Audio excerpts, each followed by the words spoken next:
මැද පෙරදිග සේවය කරන අපේ ආදරණීය සොයුරිසොයුරන් වෙනුවෙන් අදත් මේ විදියට මට හඬ අවදි කරන්න වෙනවා. මම අදත් මේ විදියට හඬ අවදි කරන්නේ අපේ රටේ ඒජන්සි කාර්යයන් වෙනුවෙන්. ඒජන්සි කාර්යයන් වෙනුවෙන් කිව්වට ඒජන්සි කාර්යයන්ගේ පැත්ත අරගෙන නෙවෙයි මේ ඇස් දෙකට දකිනවා අවුරුදු 45ක 38ක එකම ගෙදර ලංකාවේ සේවය කරන අපේ සහෝදරයන් දෙදෙනෙක් විඳින දුක.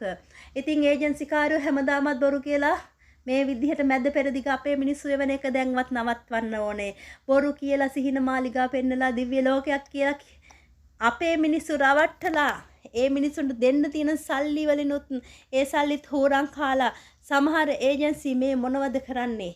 මොනවද දන්නවද මම ඇස් දෙකෙන් දකින්නේ අපේ ආදරණීය සහෝදරයන් දෙදෙනාට කතා කරන්න තහනම් වැඩම විතරයි. උඩ තට්ටුවට රගින්න මම හිතන්නේ දවසට මට ගණන් කරන්න බෑ.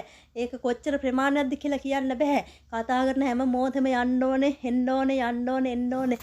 ඒ මදිවට ලංකාවේ මිනිස්සුන්ට කතා කරොත් අනිවාර්යෙන්ම ගහනවා, තල්ලු කරනවා.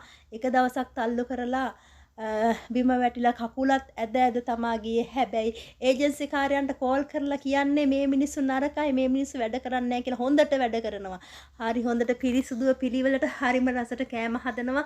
ඉතින් හරිම හොඳට වැඩ කරලා ඒජන්සියට කේලම් කියනවා. ඒජන්සි කාර්යොත් එක්කගෙන ගිහිල්ලා ආපහු ගෙනත් බාර දෙන්නේ වගකීමක් නැතුව එතනටමයි. හැබැයි පොඩ්ඩක් හරි කට ගහගෙන ගියොත් කළුවර කාමර තියෙනවා ඒවට දාලා ලොක් කරනවා දවසම. මෙන්න මේ විදිහ තමා ඒ අපේ සොයුරියන් දෙදෙනා දුක් විඳින්නේ. ඉතින් ඒජන්සි වලින් කිසිම කතාවක් නැහැ.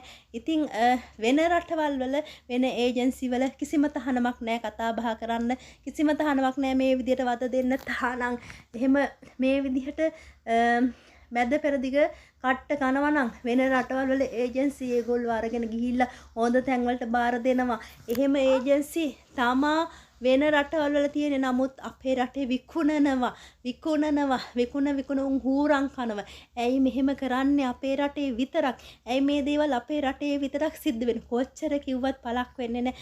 මොන ජනාධිපති හිටියත් මොන ඇමතිවරු හිටියත් අවුරුදු ගාණක් අපි කතා කරලා කියනවා මේ ඒජන්සි වසා දැමිය යුතුයි, මේ ඒජන්සි වලට නීතිය ක්‍රියාත්මක කළ යුතුයි කියලා. ඒත් කිසිම කෙනෙක්ගේ අද වෙනකන් සාධාරණයක් වෙලා නැහැ. මේ දකින්නේ පළවෙනි එක වෙන්න පුළුවන්. හැබැයි මේ මැද පෙරදිග තව කොච්චර ඇද්ද මේ විදියට ගුටි කන, මේ විදියට කළුවර කාමරාස්සේ තියලා මේ විදියට කරදර කරන තැන්. ඇයි අපේ ඒජන්සි සල්ලි වලට විතරක් මැරෙන්නේ? ඇයි සල්ලි වලට විතරක් නැහැන්නේ? ඔවා යහ දෙනවද? ඔවා කන්න බොන්න පුළුවන්ද? අහිංසක දරුවෙකුට අම්මා කෙනෙක් නැති කරලා, සැමියාට බිරිඳ නැති කරලා, බිරිඳට සැමියා නැති කරලා මේ විදියට පවුලටම තමන්ගේ ඒ සමාජික නැති කරලා මේ විදියට කොහොමද ඒජන්සිකාරෝ මේවා කරන්නේ? වග කියව යුතු හැම කෙනෙක්ම දැන්වත් ක්‍රියාත්මක විය යුතුයි. මේ අපේ රටේ මිනිස්සු දුක් විඳින්නේ, අපේ රටේ සහෝදර සහෝදරයන් දුක් විඳින්නේ. හැබැයි ගොඩක්ම නීති දාන්නේ ශ්‍රී ලංකාවේ අපේ වැඩ කරන අයට විතරයි. ඉතින් අනිත් අයට එන්නේ නැහැ. මොකද ඒ ඒජන්සිකාරෝ පිළිවෙලට වැඩ කරනවා. තමන්ගේ මිනිස්සු වෙනුවෙන් පිළිවෙලට වැඩ කරනවා. නීතියක් තියෙනවා. ඒ දේවල් හරියට ඉටු කරනවා. හැබැයි අපේ ඒජන්සිකාරෝ අපේ මිනිස්සු විකුණනවා. අපේ මිනිස්සු තැන් වලට විකුණ උන්ට ඕනේ සල්ලි විතරයි. මාස 6ක් 4ක් ඉන්න කියනවා. ඒකලා ආයෙ වෙන ගෙදරකට විකුණනවා. මුන්ට ඕනේ සල්ලි විතරයි. යහ දෙන්නේ සබහා ධර්ම මේවට පරිසඳන. හැබැයි මේවට නීතිය ක්‍රියාත්මක කරන්න කිසිම කෙනෙක් තාම ඉස්සරහට ඇවිල්ලා නැහැ. කිසිම රජයක් ඉස්සරහට ඇවිල්ලා නැහැ. විදේශ සේවා කාර්යාංශ පවා නිහඬ මේ නැහෙන්නේ මේ දුක් විඳින්නේ අපේ මිනිස්සු. හැබැයි ක්‍රියාත්මක කළ යුතුයි මුන්ට නීතියක්. මේ ඒජන්සි වසා දමලා වෙන ක්‍රියාමාර්ගයක් අරගෙන ඒ මගින් රට එවනවා නම් අපේ සහෝදර සහෝදරයන් ඒවිය යුතුයි මම හිතන්නේ. ඉතින් නීතිය ක්‍රියාත්මක කළ යුතුමයි. හෙට දිනේ මේ විදියට අපි දකිනවා ලංකාවේ මැරි යනවා. හෙට දිනෙත් මේ විදියට මැරෙන්න පුළුවන්, හත්පය නැති වෙන්න පුළුවන්. හැබැයි මේ හැම දෙයකටම වැඩිකාරයා වෙන්නේ අන්තිමට අපේ සහෝදර සහෝදරයන් විතරයි.